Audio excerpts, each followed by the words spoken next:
All right, Sean, we got some cannabis slash weed stocks to talk about today. Three of them: Aurora Cannabis, Tilray Brands, and Sundial. We went over this before. You guys can check out our prior videos. We went over them extensively for each one. If you guys have any questions, go and refer back to those to get more of our in-depth thought on those individually. Or drop a comment. Drop a comment or two. Yeah. So we wanted to talk about this because the Yeah. Biden administration just pardoned, all federal weed offenses, essentially. That and earnings, of course, are coming up. Some people think this may be a precursor to decriminalization. What do you think? Yeah, I think so. It definitely doesn't belong as a level 1 felony or level. Yeah, So- with the classification system that they have, with like heroin and everything. Mhm. Yeah, and I think that the marketplace kind of is obviously had to get ahead of the law in this one, with the subject of weed. And I think people generally agree that that's true. I mean, it just doesn't belong in the same category. Yeah.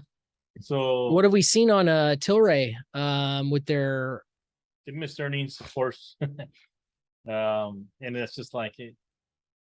Forgive us for not being overly excited with these weed stocks. We're not excited as you guys are. We do want to talk about them since and we know you guys like them. Well, I liked Sundial. I bought Sundial a while back, as I've mentioned previously. You know, I don't dislike them per se. I just don't know that they are going to be the most profitable companies right now in this environment, personally. Yeah, we already went over the numbers before, but let's go over them again. They're definitely bringing in some money. This is Tilray. We're looking at 155. They're pretty consistent with the amount of money you bring in. I don't know if they have the same clients or not, but it's the same $150 million that they're bringing in. Let's go ahead and jump over to Sundial. Let's look at the stock price for like the 5-year one. Yeah, there you go. So when it shot up back in 2020 or 2021 or whatever, that was barely a blip compared to where it was when they went public. The thing is that, so shut up right. This is when you bought it, when it went up. Yeah. The thing is, I think we did the whole reverse split, so we can't really see. But I know it was like at 30 cents and went all the way up to like $3 or $4. Yeah. So that this is. Yeah, my thought process on this was, the Democrats might win. If they do, people might start talking about making weed legal federally. And that's exactly what happened in terms of the conversation, but it has not happened in terms of policy, which is unfortunate. I think most people agree that this should not be illegal. And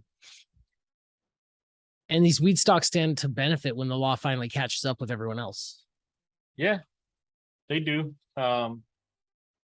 Again, I'm reaching to say something positive about the weeds market because everyone knows a weed grower. Everyone has a neighbor that does it.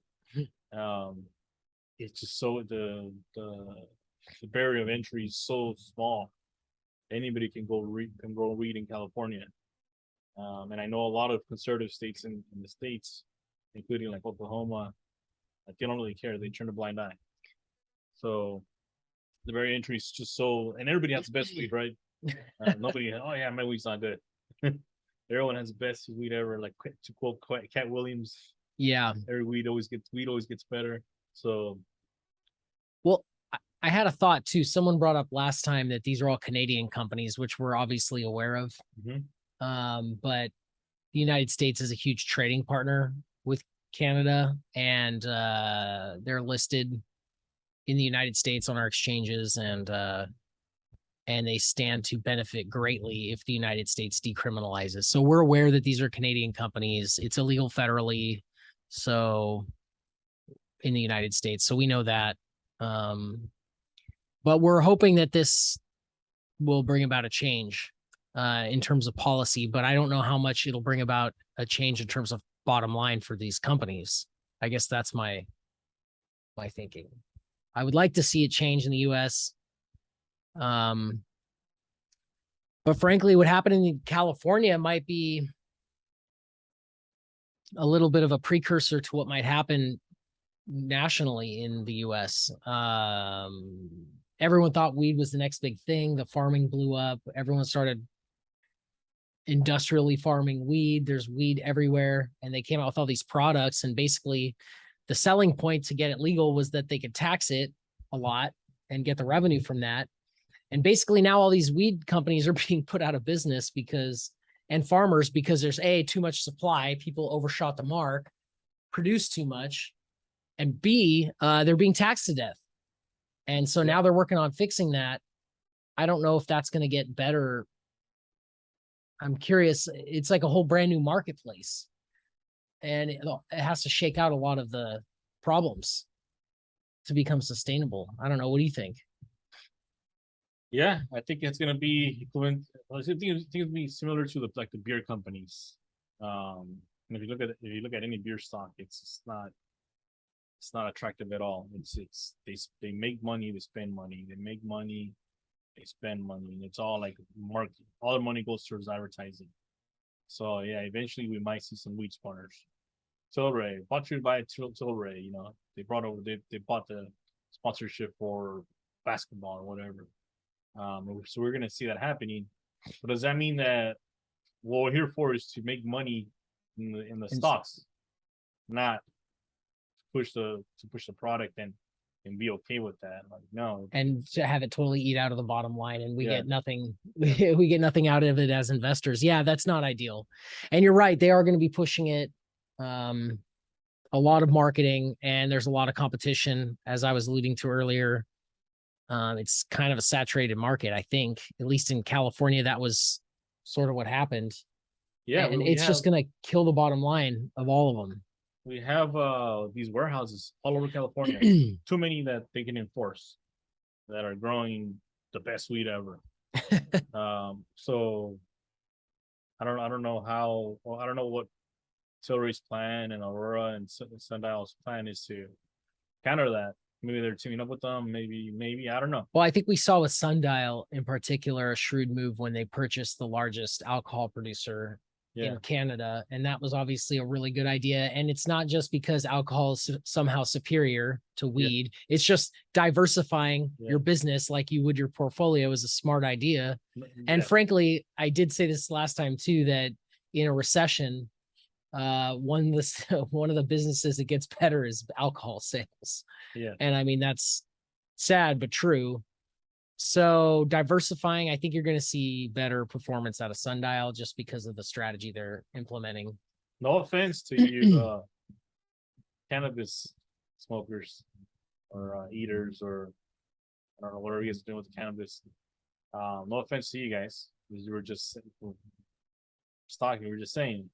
But I'm not opposed to cannabis if it can make me money. I just don't. A lot of these companies are not making money, and I don't see a path towards being profitable. We want to see it. Yeah, I want to see it. We want to see some idea, whatever they have, some innovative idea that we haven't seen before.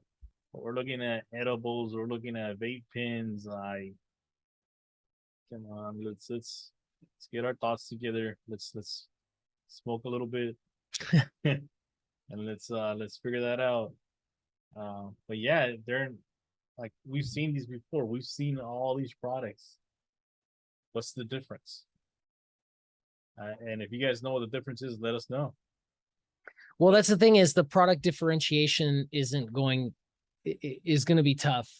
It's you're competing on price. And when you do that, it becomes this race to the bottom. And I guess that's part of the concern. But even like, there's good beers and there's bad beers. There's good weed and there's bad weed. And the good beers to tell you why it's good. Good weed, sometimes they tell you why it's better, the better strains. Beyond the romantic part, let me know why. I mean, let us know in the comment section why you think one of the companies, just product wise. Yeah, I'd be curious. Getting better products than their competitors, or what? Yeah, what I want to hear that. Same farm, the same strain. Like, let us know. Maybe we're not opposed to agree with you guys. It's just Let us know. Hey, you know what? Sundial has better weed than Aurora, or Tilray has the best one. Let us know and tell us why.